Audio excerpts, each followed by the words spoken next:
For joining us for the City of Lubbock COVID-19 News Conference.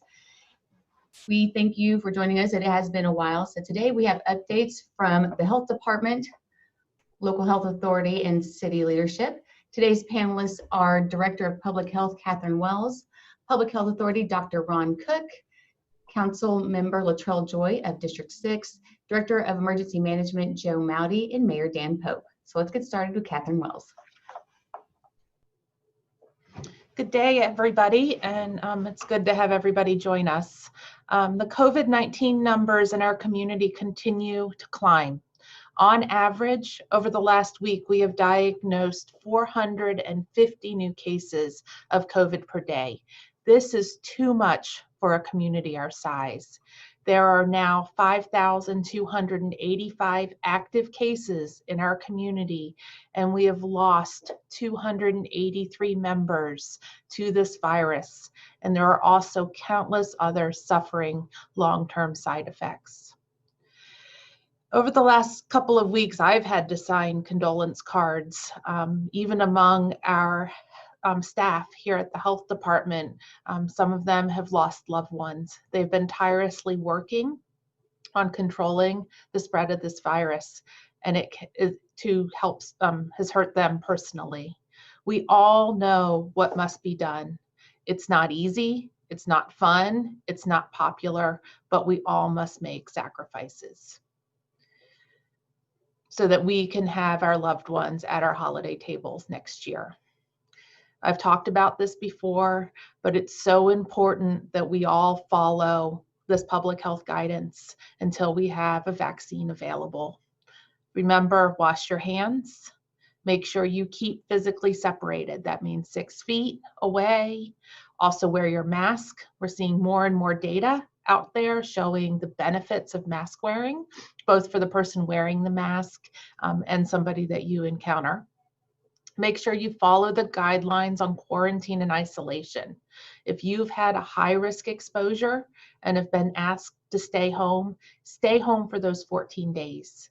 And if you have been diagnosed with COVID, you must isolate for 10 days and make sure that you are symptom-free for at least 24 hours.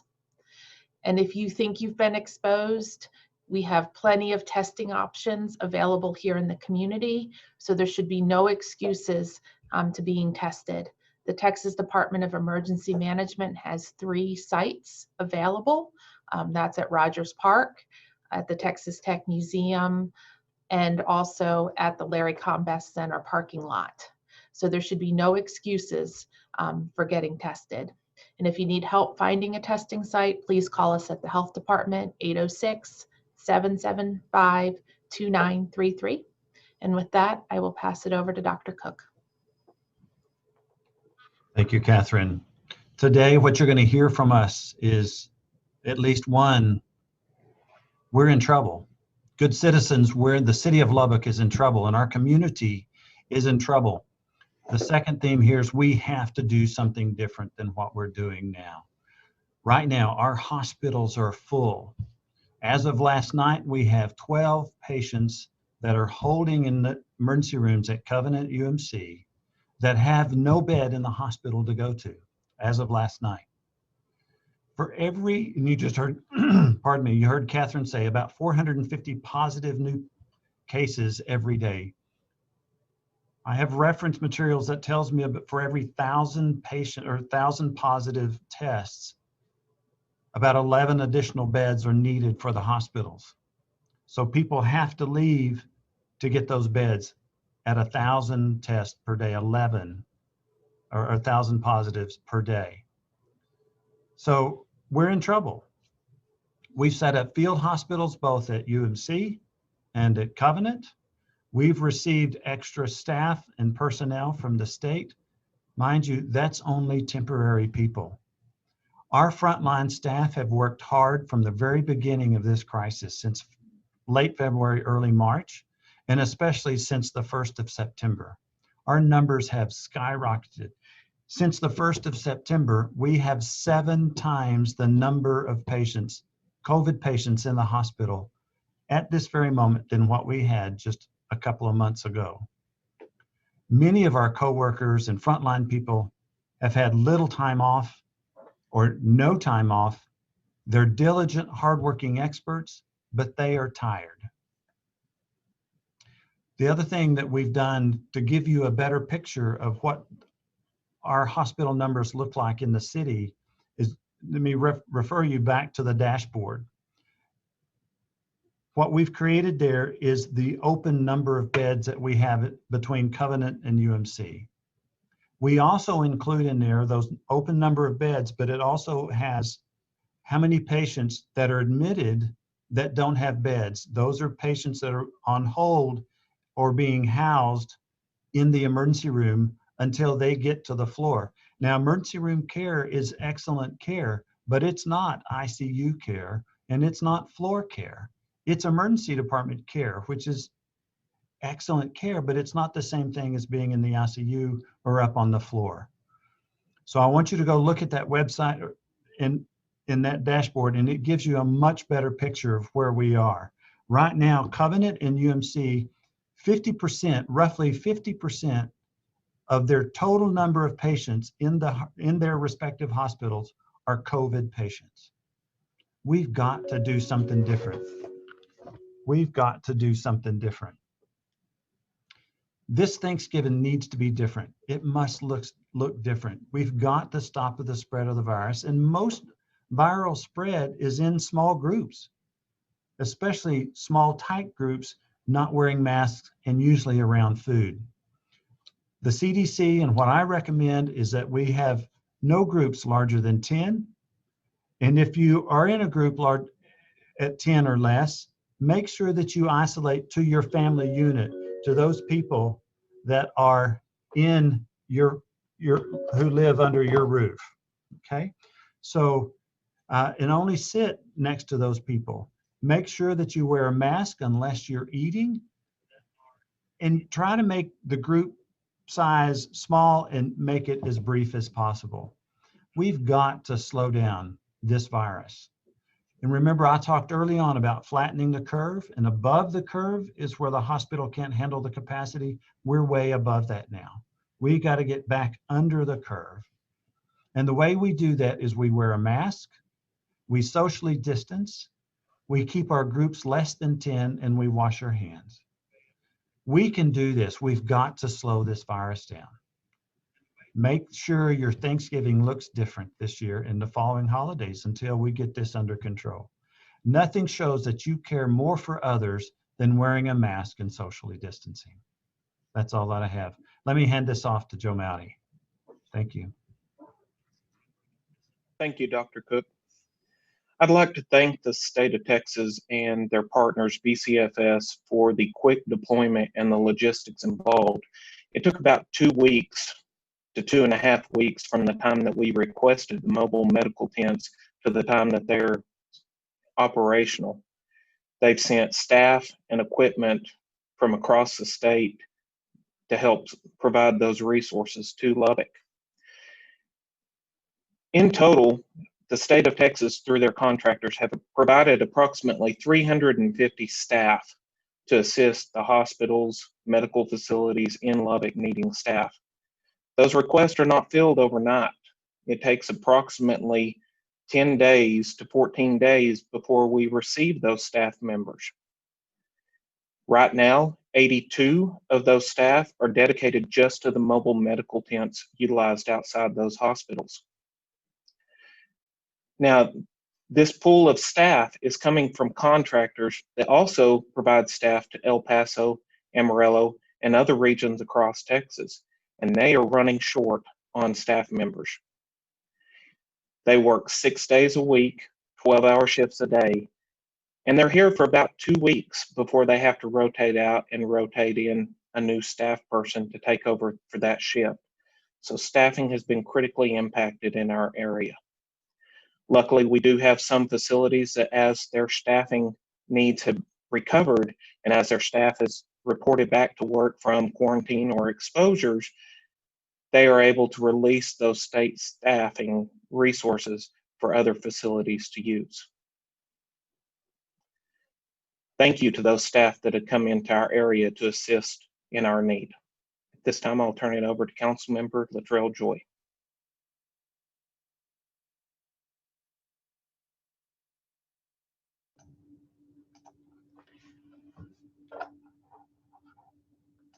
Shows my video to be stopped. So good morning. Latrell Joy. I have occasion to be out and about in the city when I have to do some of my city business. I am still seeing people who don't wear masks in groups. That's unfortunate. And now that we're in the Thanksgiving season, I get lots of questions about what are we supposed to do about Thanksgiving? Well, I'll tell you what happened to my Thanksgiving.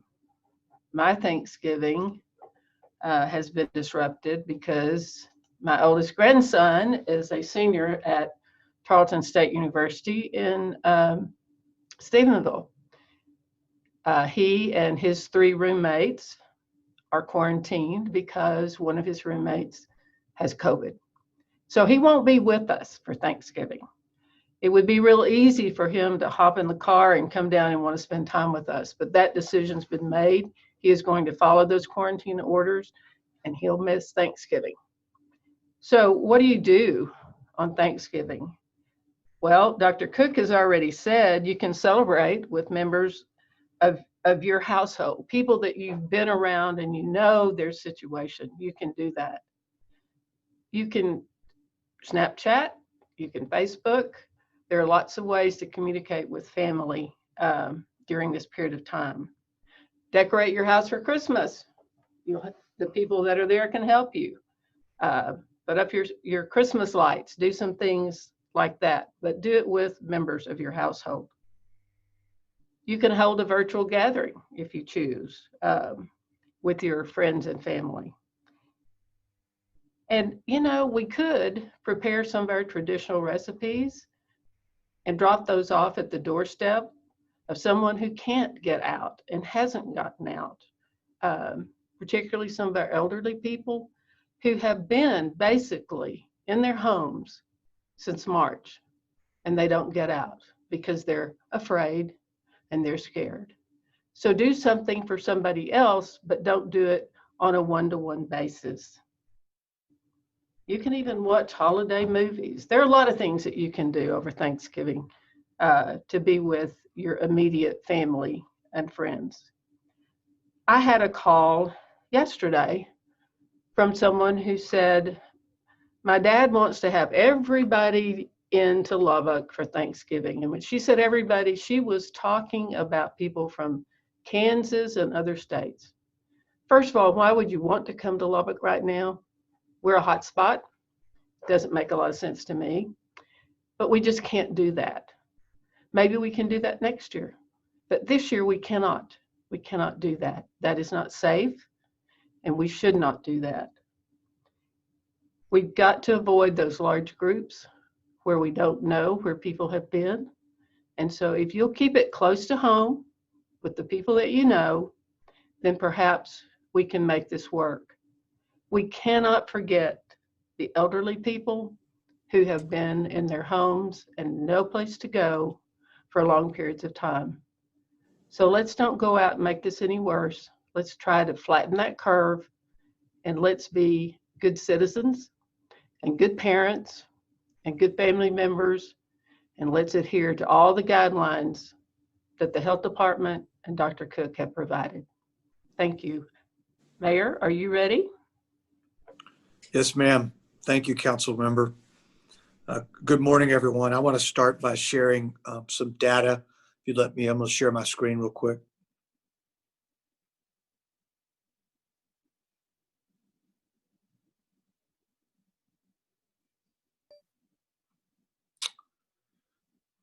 Pardon me for not being at the beginning. Okay. So positivity rate, by the way, I would just remind everyone that this data all comes from our COVID dashboard on the city health department website, which is updated every day. You see our positivity rate. I'd make a couple comments here. One, we're averaging about over the last week, 10 days, we're averaging 15 to 1,700 tests a day. So still lots of testing, but the positivity rate is way too high. My message today will be around how we slow the spread. And this is an indicator that the spread is running rampant. Dr. Cook did a good job talking about our hospitals. This shows, and as did Mr. Mowdy, this shows it in graphical form. I want to pause just for a minute and talk a bit about our 6 to 17-year-old age group. This is a little more problematic today than it has been. And where we see a lot of the problems here are not in the classroom, but in our extracurriculars and in the decisions that our kids are making. As an example, 4 kids are carpooling to swim practice or golf practice after school. And if they have to carpool, they all need to be wearing masks. It's hard to tell kids that, but it's important that they do that to be safe. Remember that they're very likely to have this virus asymptomatically, but are a very healthy and active carrier it spreads to the rest of the community. We're doing a little bit better in our 18 to 25-year-old age range. And this is our case count by age over the last 14 days. And I'll let you look at this, and you'll I think, agree with me when I say that the spread is throughout the community. We used to could point it to our 18 to 29 and say that's where the most of the spread is, and that's not the case any longer.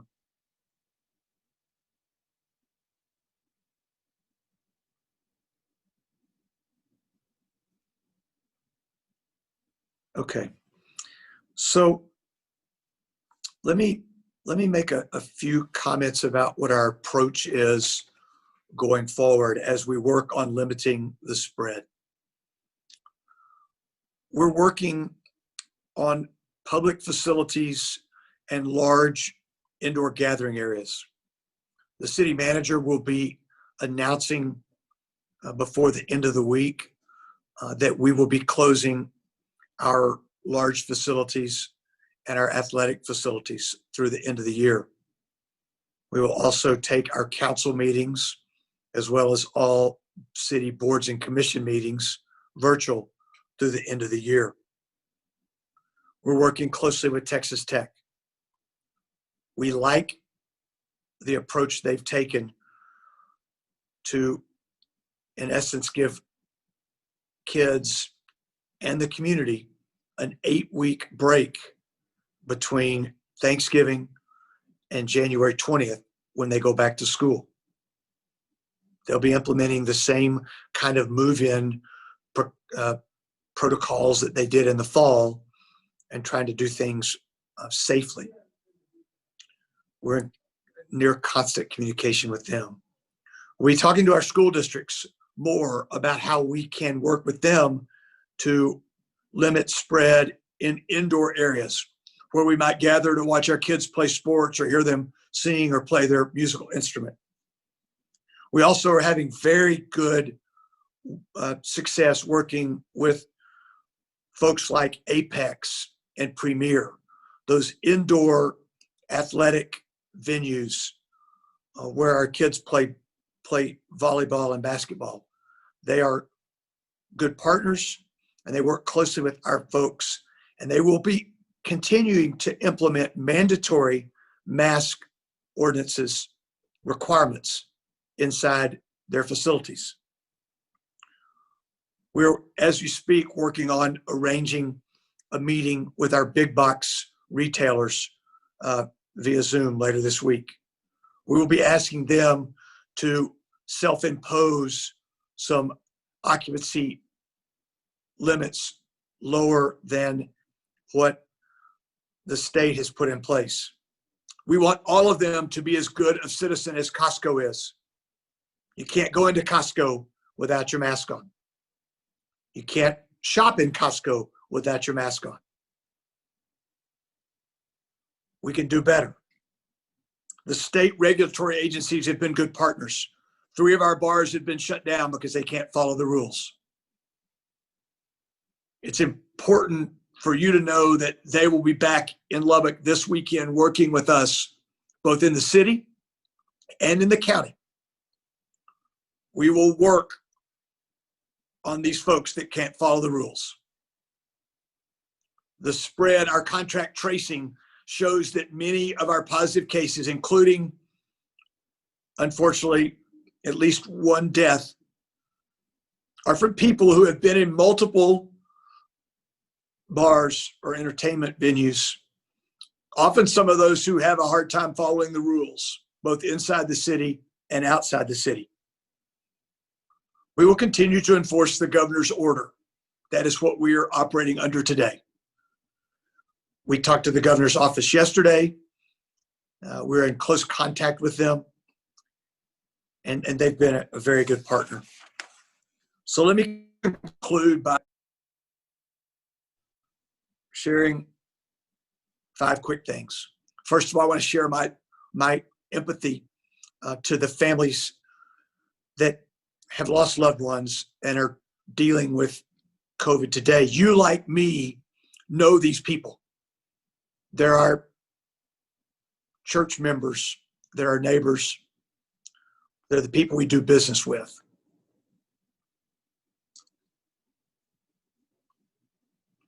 I've been asking folks as I talk to them, both on the phone or electronically in the last week, how they feel.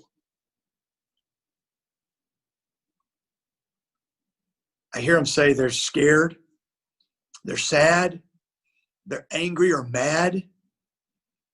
And over and over, I hear people say some version of this: Mayor, why don't they care enough to cover their face, to stay at home, to do things that protect all of us?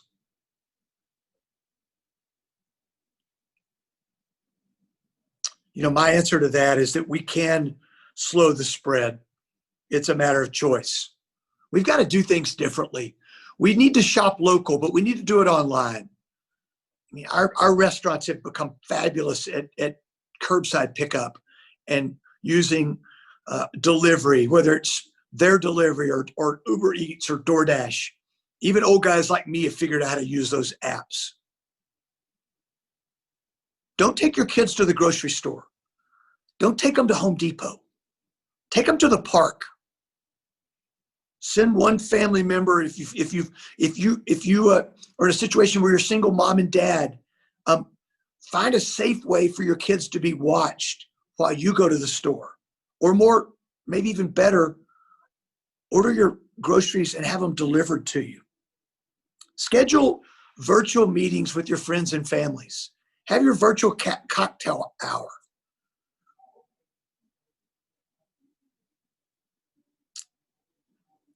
We've got to stay the course.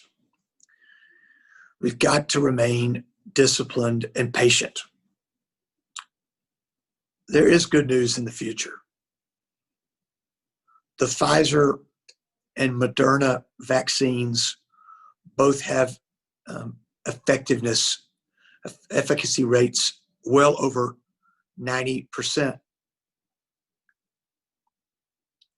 Our frontline health care workers will very likely receive this vaccine before the end of the year.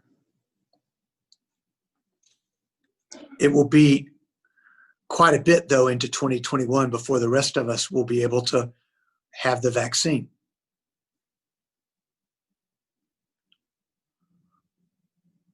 I ask you to dig deep,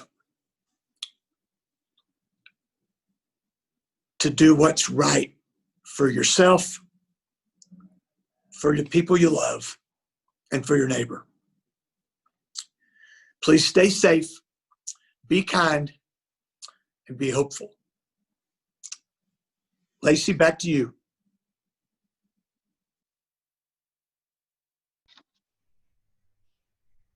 Thank you, Mayor, and thank you to our panelists. We're going to open it up for media questions now, and I want to go over the guidelines again because it has been a bit. We ask that you stick to asking a question and avoid offering too much commentary. You can ask a follow-up question if you'd like.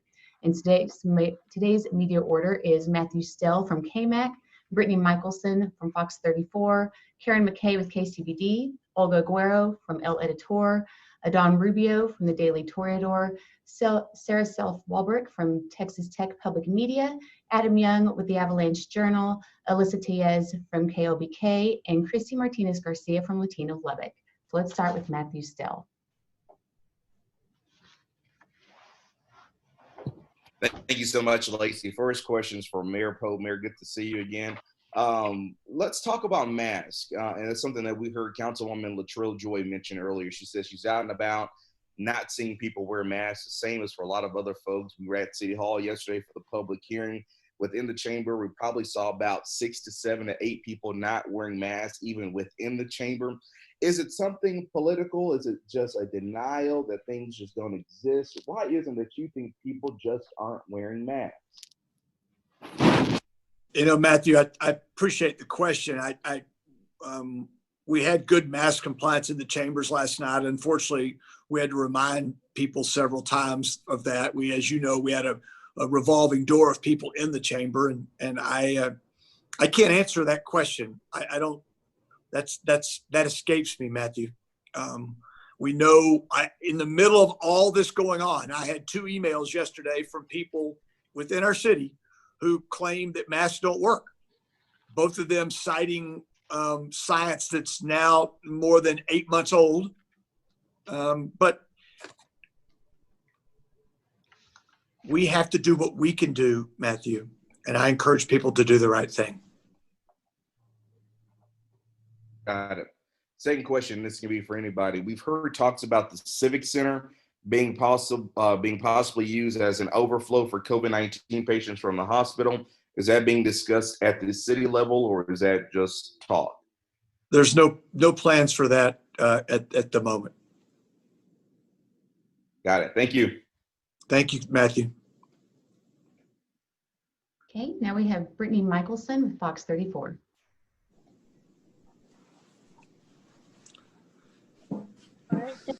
My question is for Dr. Cook. So a petition from local doctors and nurses asking the governor for more restrictions went up last night. And I wanted to know, are you involved with this petition? And if so, why? Why are you asking for more restrictions? Thank you, Brittany. That's a great question. You know, the healthcare providers are tired.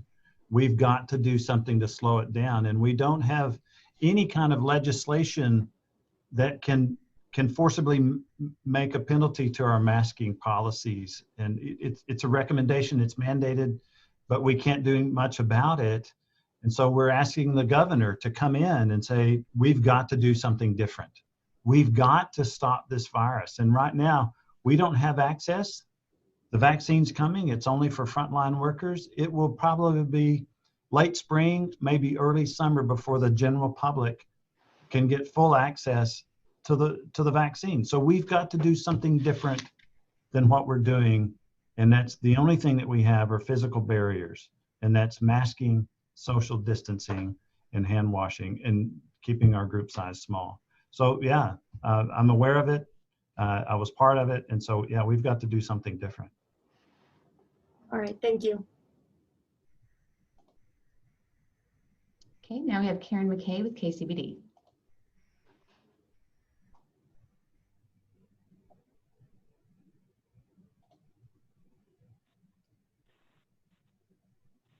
My question is for Mayor Pope. You talked about closing large facilities. That announcement will come soon. At what point, Mayor, would you consider imposing a lockdown similar to what we went through months ago? Karen, first of all, I'm glad that you're recovered and doing well. And Thank you. Yeah, we're not going to lock down, Karen. We learned a lot from what happened in the spring. That lockdown, as you recall, there's so many businesses that are considered essential that it sends a confusing message. And what ends up happening is the people who are most impacted by this are men and women who work for small businesses and own small businesses. And in the spring, we had a safety net of federal support with CARES Act for businesses and unemployment for workers. Those don't exist today.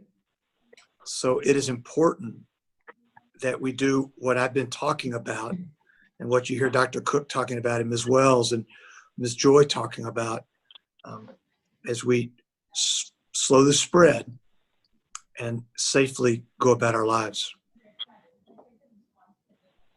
Thank you, Mayor. I have a question for Dr. Cook also. With more than 21,000 people in Lubbock described as recovered, many of us are wondering, really, what does that mean beyond the health department telling us that we are immune for 3 months? I mean, now that we're 8 months into the pandemic, what have you learned about, say, the risk of getting it a second time? And will people be counted twice because they actually had the virus twice? We've not seen, Karen, we've not seen so many reinfections at this point. There's been a few.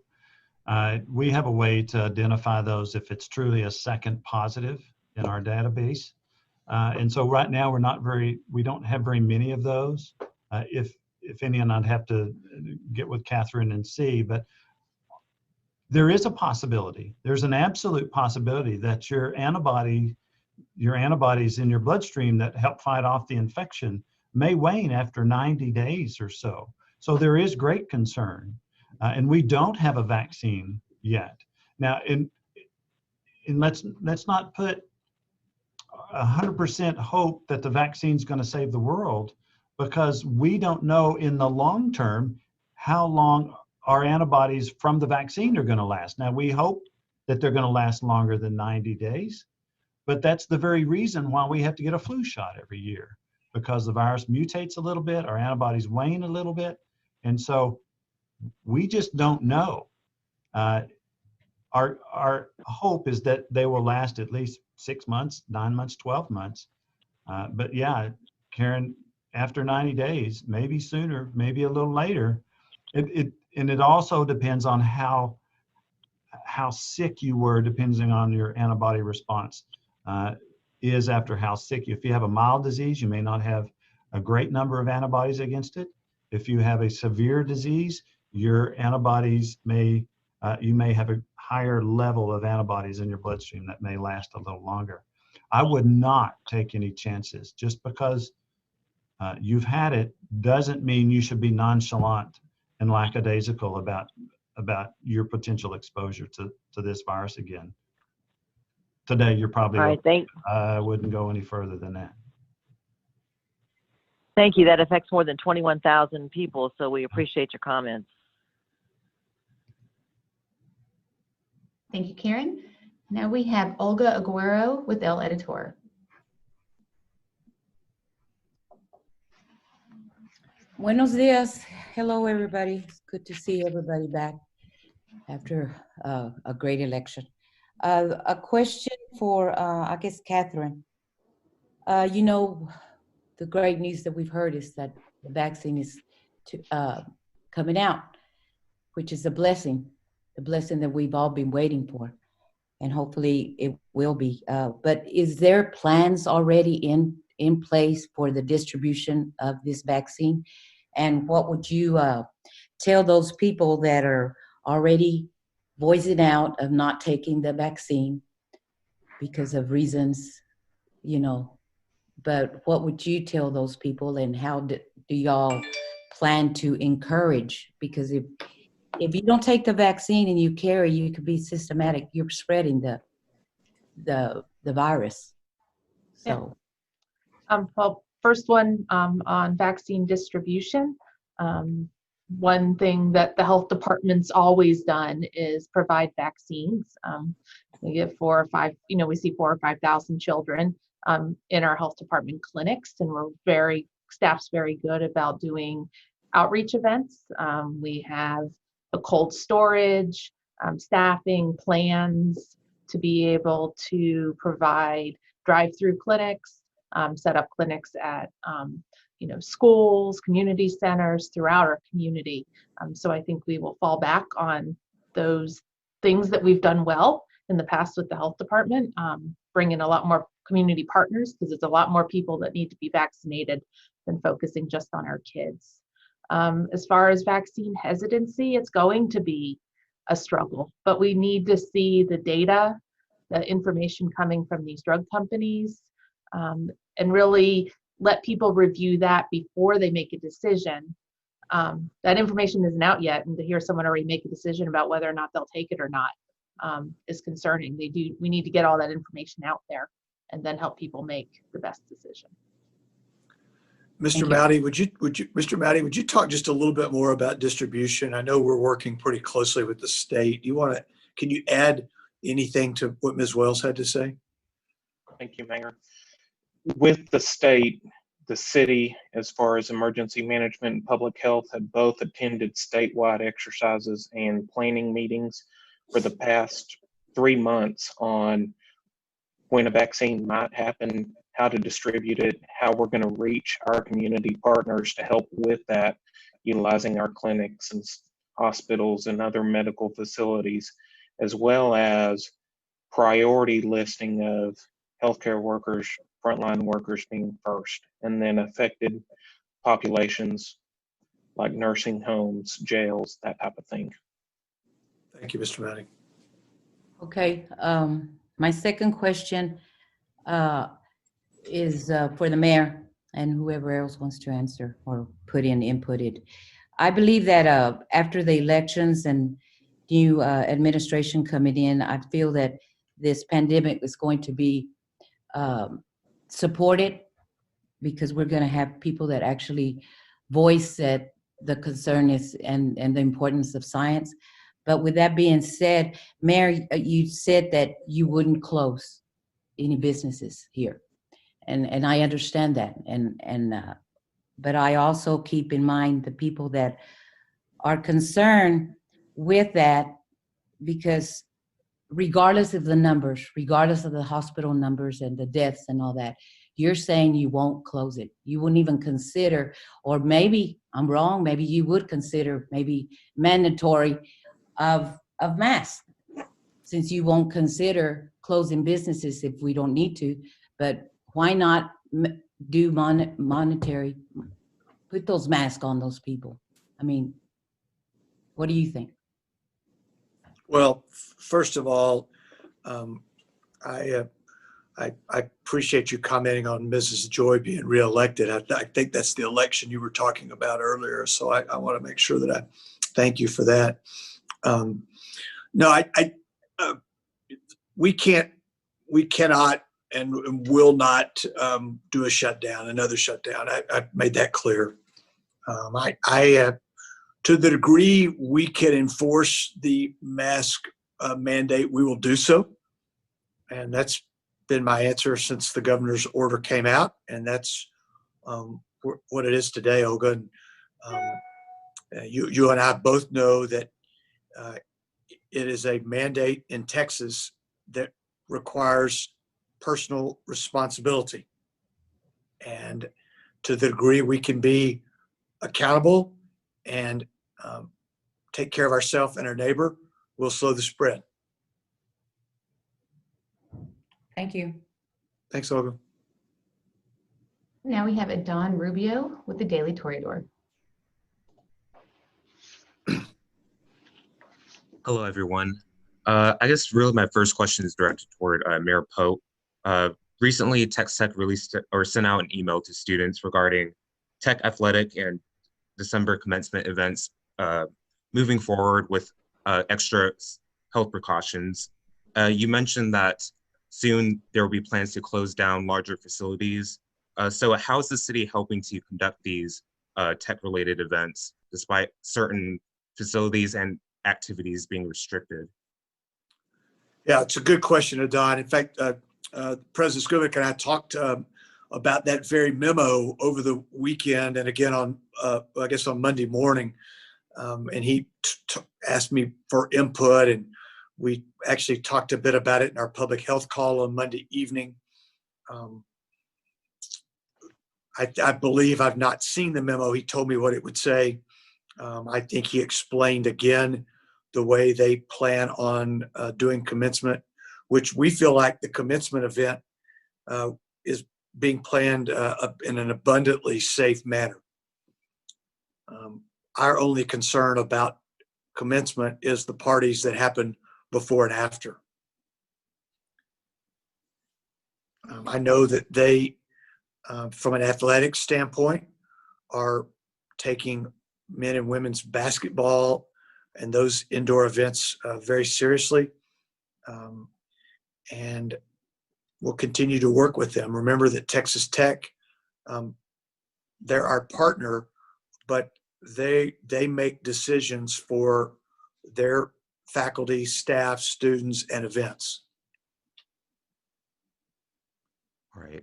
Well, I guess for my follow-up question, more along line regarding the hospitalized COVID patients, I was wondering if anyone on the panel could provide any information or maybe ballpark figures on how many of those patients are made up of or come from the tech campus or even just other college communities in Lubbock. Dr. Cook, you want to try that? Don, very few are actually from Texas Tech campus or our university age group. Just in general are very, very low. And so it's not a huge number at all, Don. All right, thank you. Mm-hmm.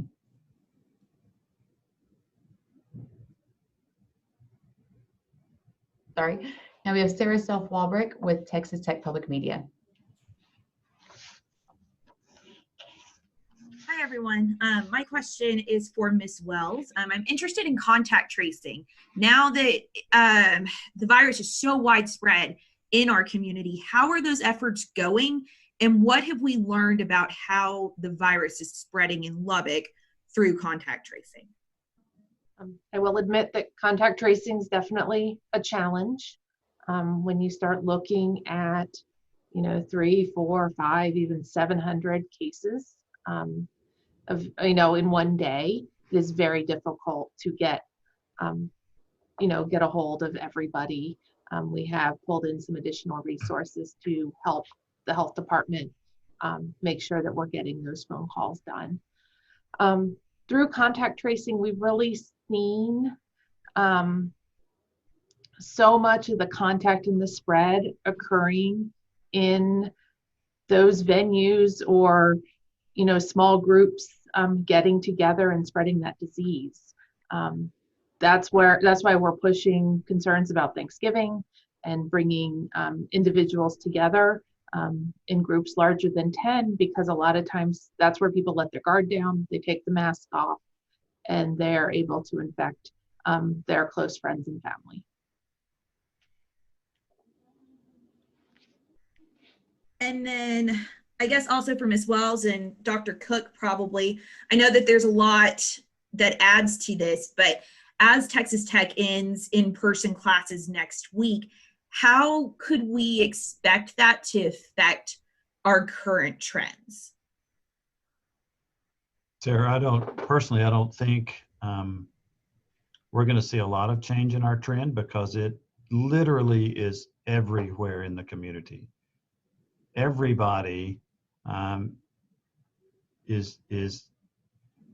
we're just seeing it everywhere in the community. It's not just a certain age group. Everybody is spreading it. All the more reason to wear a mask and socially distance. I'm always going to go back to that. We can slow this down if we wear a mask and we socially distance and stay out of large groups. I have no doubt this community can do this. And so I agree that we don't need to shut down. We just need to restrict our group size and wear a masks and get our group size to small. We don't need to shut down. Not yet. I'm not leaving it out. But we're almost there.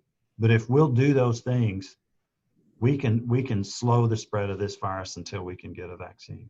And it's not. This is an ultra marathon. This is not just a marathon. It's an ultra marathon until we can get the vaccine out for everybody. Thank y'all. Mm-hmm.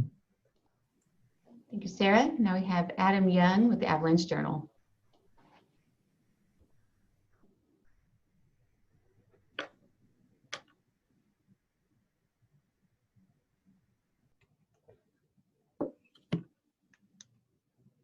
Adam, can you unmute yourself, please?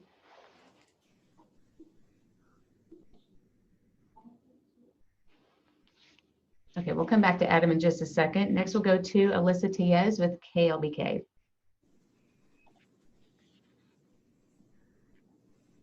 Good afternoon, everyone. Thank you so much for your time. So we've heard many times that Lubbock is just a few weeks behind El Paso. So are we starting to maybe talk about getting refrigerated trucks, mobile morgues here with the number of COVID deaths that we've seen, or are we at or near this point at all? Dr. Cook, you want to talk about that? Sure. Thank you. Thank you, Alyssa. Our numbers in our medical examiner's office, morgue, and other mortuaries here in town, we're close. We're close. The fire department has made some shelving units for us. We've gone to extra efforts to try to find more space, and with other local community partners, the Health Sciences Center, those sorts of things. But we're close. If we don't slow this down, we'll be calling for some extra space, and that may include refrigerated reefer truck stands for refrigerated trucks or mobile morgues. The DPS has some. There's other contractors that we could ask to come help us. We're close. It's not just a hospital thing, but it's a morgue and mortuary issue too. We're close. All right, thank you, Dr. Cook. And then going into my next question, also having to do with hospitals, since we have 12 patients waiting for beds right now, when I spoke to UMC last week, they said they have no plans, as far as when I spoke to them, to start flying out patients. Is this something we're starting to talk about now, sending patients to other cities who will be able to take care of them? It's probably always an option on the table. Most of that occurs, Alyssa, from University Medical Center in Covenant. This is a tertiary care center for our region, Eastern New Mexico and West Texas. And so as a result, those patients in those outlying communities, because you have to have a lot of pain in your heart from those communities outlying, because we can't accept any more patients in here when our hospitals are full. So those communities are then having to call Colorado and Oklahoma and other places, trying to get their patients who would normally come here to get our expert level of care. It can't happen. So it's the outlying communities that are suffering more than us trying to send patients out of our hospital, but it's those communities that would otherwise normally refer to us, having to find a place for those beds as far away as 2 or 3 states, Louisiana, et cetera. All right, thank The you. other thing I would add to that, Alyssa, is that we see sort of the super region. We know the Amarillo and El Paso situation, but some of the other areas around us are on the same track we are with hospital capacity. And so we can't lay off, can't share that capacity with them. All right, thank you, Mayor Pope. Appreciate you. Now we'll go back to Adam Young with the Avalanche Journal. I apologize for the delay on my end. I had a couple of screaming quarantine children run into the house just as this was, as it came to me, the timing was pretty bad. I apologize. But just to kind of circle back on some of the themes I've been hearing, since a lot of questions have already been answered. I get so many emails and calls from people generally expressing skepticism about the messaging they keep hearing. And obviously you all do as well. What do you think the disconnect is? What would you suggest would be better messaging to share with folks in this situation? Adam, that's a great question. And if you get the answer, would you call me first? We've tried to let the hospitals lead. We've tried to put people on the front lines out delivering the message. We've gone back to our press conferences. You should expect to hear from us again early next week to do another conference, much like what we're doing today, to update people. We will consistently try to make people aware of the situation and explain to them what they can do to help and ask them to help. Understood. With obviously with the hospital tents here, what would any next steps be if, as you say, the trend will continue,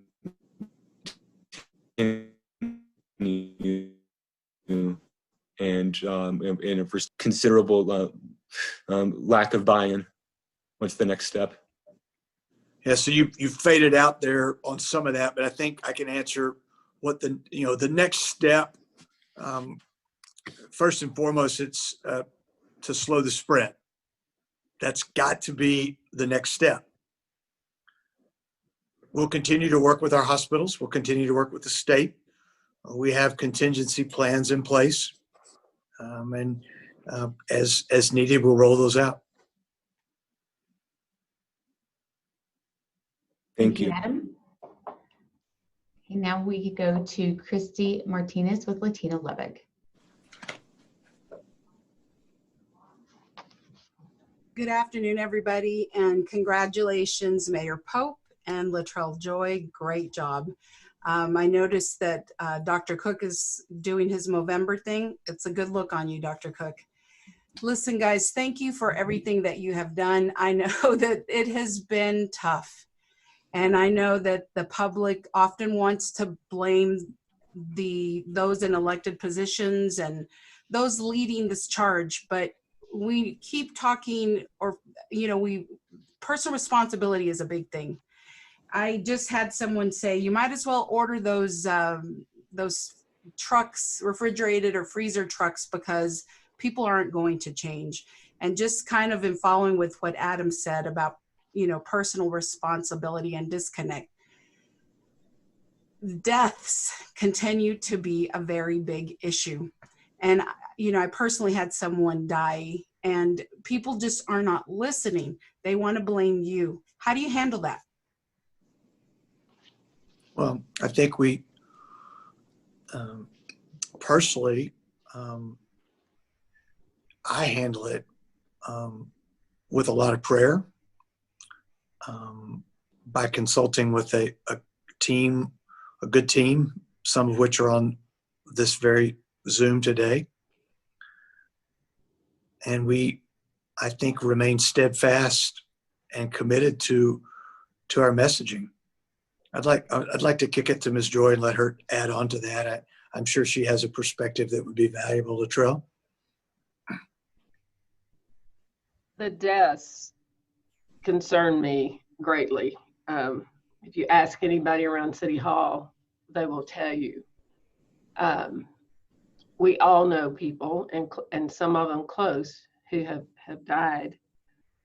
Christy, we kind of have to have thick skin sometimes because of the criticism of us, because they think we're not doing anything.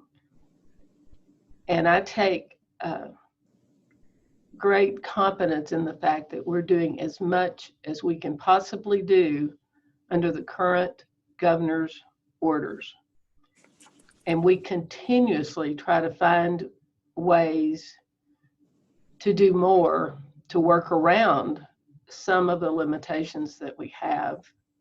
I think all of us need, during this Thanksgiving season, to get down on our hands and knees and do some prayer, not so much for ourselves, but that others will do what they should do. Thank you. Christy, may I add? Yes, please. That each citizen in our community and surrounding communities has the ultimate control in not spreading this virus. Whether you believe in masks or not, whether or not you believe that this virus isn't as lethal as what we say it is, but every person listening and every person in our community has the responsibility not to spread this virus. Whether you believe it or not, at least be nice enough not to spread it. And we do that by those very things that we've talked about.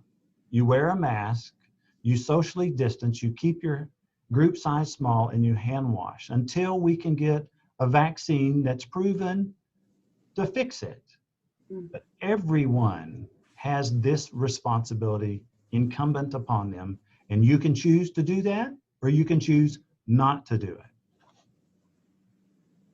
Thank you. I do have one follow-up question. And the Amarillo City Council is having an emergency meeting about fines for businesses not enforcing masks. And they're going to be holding that on Friday.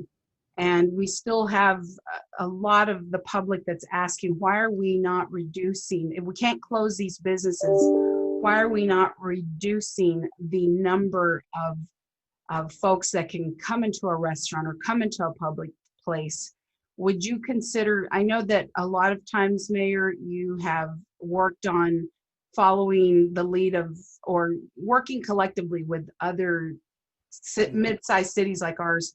Would you consider doing something where fines for businesses would occur, especially for those that are not enforcing masks or that are not enforcing COVID-19 rules?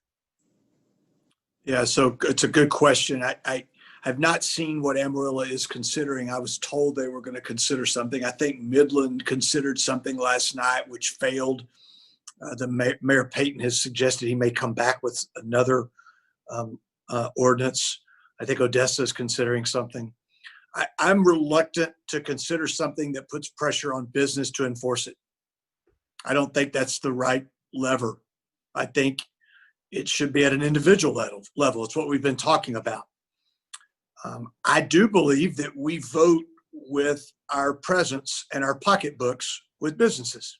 Mm-hmm. If you walk in a business and they're not taking it seriously, it's easy to tell. And I suggest you turn around and hightail it out of there. I concur. That to me is the way we handle that. And the vast majority of our businesses have been really good partners. And there are a few that aren't. And we can choose where we spend our dollars and spend our time. And I hope that our citizens will do that. Can I just ask one last question to Mr. Mowdy? I believe that's quickly. One quick question. The last question is, at what time will these makeshift hospitals be closed down? At what point would that happen? Thank you for your question. We're coordinating with the hospitals to see when their capacity increases to when they don't need the tents anymore. As of right now, there really haven't been in-depth discussions on a certain date. It really depends on capacity and do they still need to be there or not. Thank you.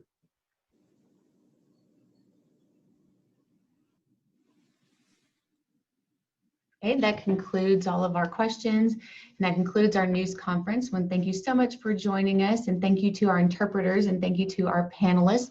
Remember, our COVID information is updated every day, and you can find that at mylubbock.us/COVID-19. So we'll see you next week. Stay safe and have a good day.